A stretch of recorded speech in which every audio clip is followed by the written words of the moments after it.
Shalom Bapak Ibu Saudara-saudari yang sangat dikasihi oleh Tuhan Yesus. Renungan firman Tuhan kali ini adalah dari Kejadian 1 ayat 26 sampai Kejadian 2 ayat 24, yaitu mengenai asal muasal manusia dan asal muasal keluarga.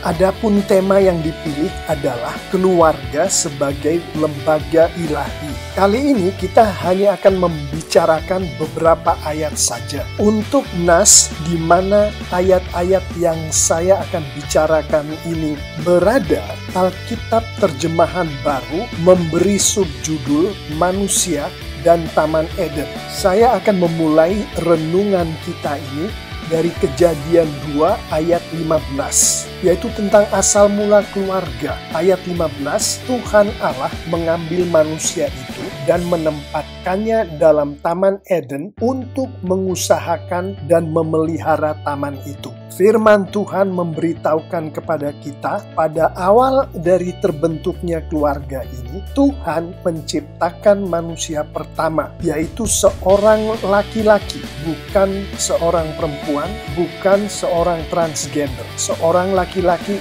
bernama Adam. Di Kejadian 1 ayat yang ke-27. Adam ditempatkan oleh Tuhan di Taman Eden untuk mengusahakan dan memelihara Taman Eden itu. Jadi di sini jelas sekali bahwa kesehari-harian Adam adalah melayani Tuhan sebagai pekerja taman. Adam mengusahakan dan memelihara Taman Eden itu. Selanjutnya saya akan ke ayat 22, yaitu asal mula laki-laki bertemu perempuan. Ayat 22. Dan dari rusuk yang diambil Tuhan Allah dari manusia itu, dibangunnyalah seorang perempuan, lalu dibawanya kepada manusia itu. Dari ayat ini kita mengetahui bahwa awal mula laki-laki bertemu perempuan adalah Tuhan menciptakan perempuan pertama, yaitu Hawa, dari rusuk laki-laki, yaitu Adam. Dari ayat-ayat sebelumnya kita mengetahui bahwa pada saat si perempuan ini diciptakan oleh Tuhan, Adam dibuat oleh Tuhan untuk tidur nyenyak.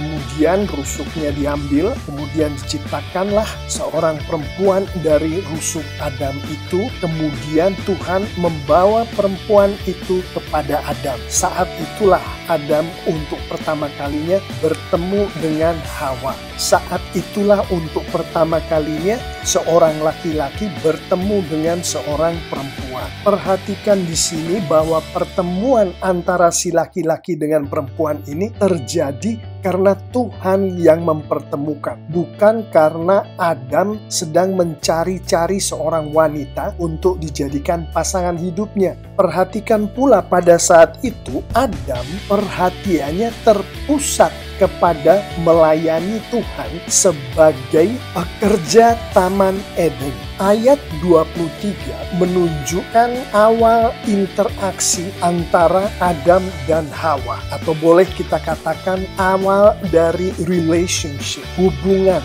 antara Adam dan Hawa. Ayat 23, lalu berkatalah manusia itu, inilah dia, tulang dari tulangku dan daging dari dagingku. Ia akan dinamai perempuan sebab ia diambil dari laki-laki. Kalau kita melihat bahasa Indonesianya, kata perempuan dengan kata laki-laki tampaknya tidak ada hubungan sama sekali. Tapi kalau kita melihat dari bahasa Inggrisnya saja, man and woman, ada kata man di situ yang menunjukkan ada hubungan antara perempuan dan laki-laki. Ini mengacu kepada perkataan Adam sebab ia diambil dari laki-laki. Dari konteks nas ini kita melihat sebelum sampai ke ayat 23, Adam sudah melalui apa yang terjadi di ayat 19 dan 20, di mana Adam bertemu dengan segala keindahan dan kehebatan penghuni Taman Eden. Dari yang bentuknya gagah perkasa seperti singa, sampai yang bentuknya lemah gemulai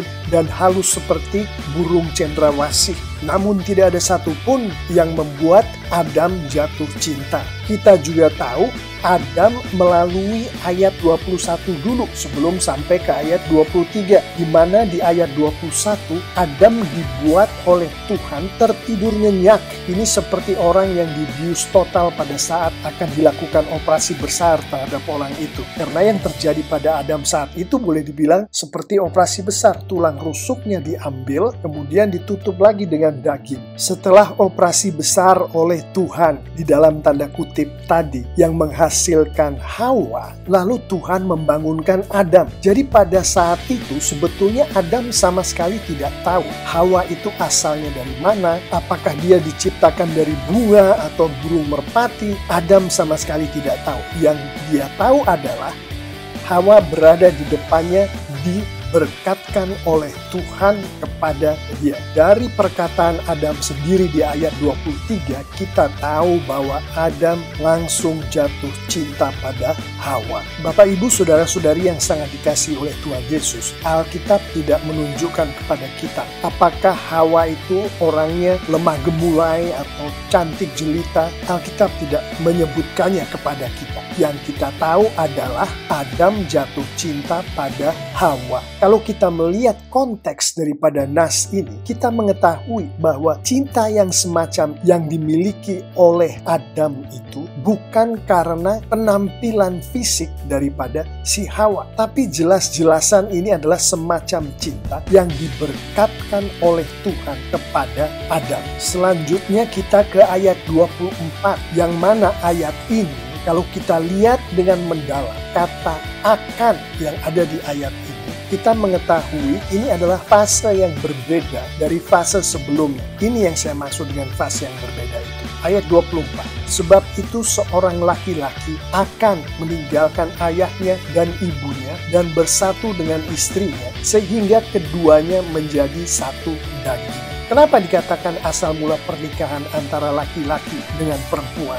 Karena sebagaimana disampaikan oleh Tuhan melalui Musa di ayat 23 tadi, pernyataan Adam adalah landasan dari pernyataan Tuhan yang disampaikan melalui Musa di ayat 24, yaitu laki-laki akan meninggalkan ayahnya dan ibunya, akan bersatu dengan istrinya, sehingga keduanya menjadi satu daging. Dengan begitu, di ayat 23 tadi yang adalah pertama kalinya Adam bertemu dengan Hawa, mereka berinteraksi, terjadilah relationship, kemudian disusul dengan pernikahan, yaitu menjadi satunya daging dari Adam dan Hawa. Yang mana di ayat 24 Tuhan dengan jelas-jelas menyebutkan istri di dalam pernikahan. Seperti yang disampaikan di ayat 24 ini, firman Tuhan menunjukkan dua hal yang menarik. Pertama adalah si laki-laki meninggalkan keluarganya. Kedua adalah si laki-laki kemudian bersatu dengan istrinya menjadi satu daging. Dengan telah terbentuknya keluarga sesuai dengan firman Tuhan tadi, maka mari kita sekarang merenungkan mengenai bagaimana sebuah keluarga distrukturkan oleh Tuhan. Kita akan melihat sebentar lagi bahwa di dalam keluarga yang sesuai dengan firman Tuhan, keluarga itu dipimpin oleh seorang imam, yang mana si imam itu adalah laki-laki, si suami. Ayat 16 adalah asal mula fungsi keimaman seorang laki-laki. Ayat 16, lalu Tuhan Allah memberi perintah ini kepada manusia, semua pohon dalam taman ini boleh kau makan buahnya dengan bebas, tetapi pohon pengetahuan tentang yang baik dan yang jahat itu janganlah kau makan buahnya, sebab pada hari engkau memakannya pastilah engkau mati. Di ayat ke-16 dan ke-17 ini, Tuhan jelas-jelasan berfirman kepada Adam, bukan kepada Hawa. Sesuatu yang menyangkut kelangsungan hidup pasangan ini, yaitu Adam dan Hawa. Tuhan berfirmannya kepada Adam. Mari kita perjelas pernyataan yang barusan saja saya sampaikan. Untuk suatu pernikahan yang Tuhan katakan sendiri, yang membuat dua orang manusia tadi menjadi satu daging, Tuhan menyampaikan kehendaknya melalui si laki-laki. Tuhan menyampaikan kehendaknya juga ke si perempuan itu, tapi melalui si laki-laki. Itulah salah satu fungsi imam. Dari konteks Alkitab, kita mengetahui fungsi imam bukan hanya itu. Fungsi imam termasuk memberitahukan, yang dalam hal ini adalah memberitahukan Hawa akan firman Tuhan tadi, dan juga memuridkan Hawa akan firman Tuhan tadi. Jadi memberitahukan firman Tuhan, memuridkan si Hawa akan firman Tuhan, termasuk di dalam fungsi keimaman dari si Adam, dari si laki-laki ini. Perhatikan pula dari ayat-ayat ini, fungsi keimaman seorang laki-laki terhadap seorang perempuan yang Tuhan sudah bawakan kedua orang itu untuk bersama-sama, dimulai sejak si laki-laki dan perempuan itu mempunyai relationship. Artinya dimulai sebelum mereka menikah. Lihat di sini, firman Tuhan itu diberikan ke Adam di ayat 16 dan 17. Mereka belum menikah di ayat 16 dan 17 itu. Bahkan Hawa belum ada di ayat 16 dan 17 itu. Barulah di ayat ke-24 ada pernikahan di situ. Selanjutnya saya mau kita semua melihat ke Kejadian 3 ayat 1, 2, dan 3 untuk menutup renungan kita keluarga sebagai lembaga ilahi ini. Ketiga ayat ini adalah awal daripada manusia jatuh ke dalam dosa. Ayat 1, ular itu berkata kepada perempuan itu, tentulah Allah berfirman, semua pohon dalam taman ini jangan kamu makan buahnya, bukan? Lalu sahut perempuan itu kepada ular itu, buah pohon-pohonan dalam taman ini boleh kami makan, tetapi tentang buah pohon yang ada di tengah-tengah taman, Allah berfirman, jangan kamu makan ataupun raba buah itu, nanti kamu mati. Kita mengetahui benar bahwa setelah pembicaraan ini, manusia kemudian jatuh ke dalam dosa. Ayat-ayat ini menunjukkan kepada kita keimaman yang lemah dari seorang laki-laki, mengacaukan struktur keluarga, membuat anggota keluarga yang dalam hal ini adalah si istri menjadi kacau, menjadi bingung. Dan dari nas ini kita mengetahui akibat dari kekacauan itu adalah fatal bagi keluarga termaksud. Bahkan bukan hanya bagi keluarga itu, tapi bagi seluruh umat manusia di dalam hal ini. Dari konteks renungan firman Tuhan kali ini, kita melihat keimaman yang lemah dapat menyebabkan seorang istri mengambil alih fungsi keimaman dari seorang suami. Dari ayat 1, 2, dan 3 kita melihat sendiri si istri di sini berbuat seakan-akan Tuhan berbicara kepada dia, kepada si istri. Padahal bukan begitu. Tuhan berbicara kepada suaminya, si imam di dalam keluarga itu. Tetapi karena imamnya lemah, maka si istri mengambil posisi sebagai imam. Sebagai catatan, hal ini tidak selalu seperti ini kejadian. Kadang-kadang si suaminya sudah menjadi seorang imam yang bagus. Tetapi karena si istri memiliki kesombongan rohani yang tinggi, maka dia tetap saja mengambil posisi sebagai imam. Karena bukan itu yang Tuhan mau. Apabila si istri mengambil posisi sebagai imam, maka rumah tangga itu di dalam keadaan bahaya. Keluarga itu tidak bisa menjadi keluarga sebagai lembaga ilahi karena anggotanya tidak mengikuti kemauan Allah, tidak mengikuti aturan ilahi yang ada di firman Tuhan. Kita melihat sendiri dari konteks nas ini, akibat dari si istri mengambil alih fungsi keimaman di dalam keluarga itu, keputusan tidak lagi menjadi keputusan satu daging, tapi hanya keputusan si istri. Kita lihat sendiri, si suami tidak terlibat di sini di dalam pembuatan keputusan, dan terjadilah kekacauan itu yang berakibat fatal di dalam konteks ini. Bapak, Ibu, saudara-saudari yang sangat dikasihi oleh Tuhan Yesus, demikianlah renungan firman Tuhan kali ini. Mari kita tutup renungan ini dengan melihat beberapa penerapan. Sebuah keluarga bisa menjadi keluarga yang adalah lembaga ilahi kalau segala sesuatu tentang keluarga itu mengikuti aturan-aturan ilahi, yaitu aturan-aturan yang dibuat oleh Tuhan di dalam firman Tuhan. Bagaimanakah penerapannya di dalam konteks nas kita kali ini? Mari kita lihat bersama. Di dalam keluarga yang ilahi, artinya keluarga yang didirikan dengan kekuatan ilahi, mengikuti aturan-aturan ilahi. Keluarga itu dimulai dengan relationship yang sesuai dengan firman Tuhan pada saat sang suami dan sang istri, sebelum mereka menjadi suami istri, mulai bertemu untuk pertama kalinya. Termasuk Tuhanlah yang mempertemukan pasangan itu satu dengan yang lain. Termasuk Tuhanlah yang menumbuhkan perasaan cinta atas satu dengan yang lain. Ini artinya termasuk bukan si laki-laki yang mencari-cari si perempuan pergi ke bar, bukan si perempuan yang mencari si laki-laki pergi ke tempat-tempat sosial, pergi ke bar-bar, bukan seperti itu. Tapi Tuhanlah yang mempertemukan si laki-laki dan si perempuan itu.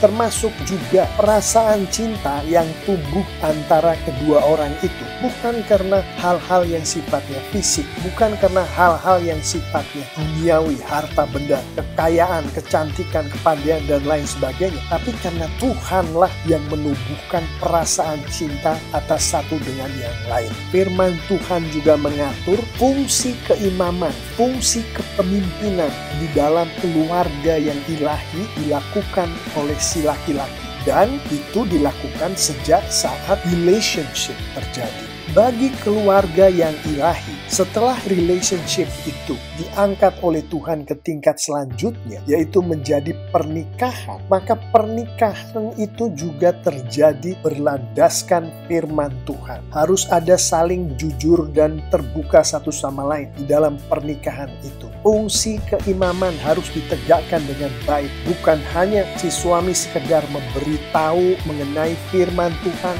tapi juga memuridkan si istri akan firman Tuhan. Untuk gampangnya Bapak Ibu Saudara-saudari yang sangat dikasihi Tuhan Yesus, sebagai penerapan, hai cowok-cowok, hai cewek-cewek yang adalah anak Tuhan, jangan cari pasangan kamu, baik yang cowok maupun yang cewek, ke bar-bar atau ke tempat-tempat sosial. Berdoalah, minta kepada Tuhan agar Tuhan memberikan pasangan kepada Anda sesuai dengan apa yang Tuhan mau, bukan yang Anda mau, yang Tuhan mau. Dengan kata lain, Tuhanlah yang akan memberkati Anda dengan pasangan. Kemudian laki-laki adalah imam sejak relationship, bukan hanya sejak pernikahan. Selanjutnya ikutilah aturan main yang ada di firman Tuhan, mulai dari saat membina relationship dan kemudian pernikahan, dan begitu seterusnya seperti yang Tuhan inginkan. Jangan bikin aturan main sendiri. Contohnya kalau Tuhan bilang pernikahan adalah antara suami dan istri, antara laki-laki dan perempuan, jangan bikin aturan sendiri antara laki-laki dengan laki-laki atau perempuan dengan perempuan. Contoh lain lagi, kalau firman Tuhan mengatakan seorang imam adalah laki-laki, jangan dibalik, imamnya yang perempuan. Bapak Ibu Saudara-saudari yang sangat dikasihi Tuhan Yesus, dengan kita mengikuti firman Tuhan, di dalam kita membina relationship, membina pernikahan yang datangnya dari Tuhan itu, maka Tuhan kita dipermuliakan. Pada saat Tuhan kita dipermuliakan, Tuhan akan memberkati anak-anaknya yang mempermuliakan Tuhan. Termasuk relationship Anda akan diberkati Tuhan. Pernikahan Anda akan diberkati Tuhan. Amin.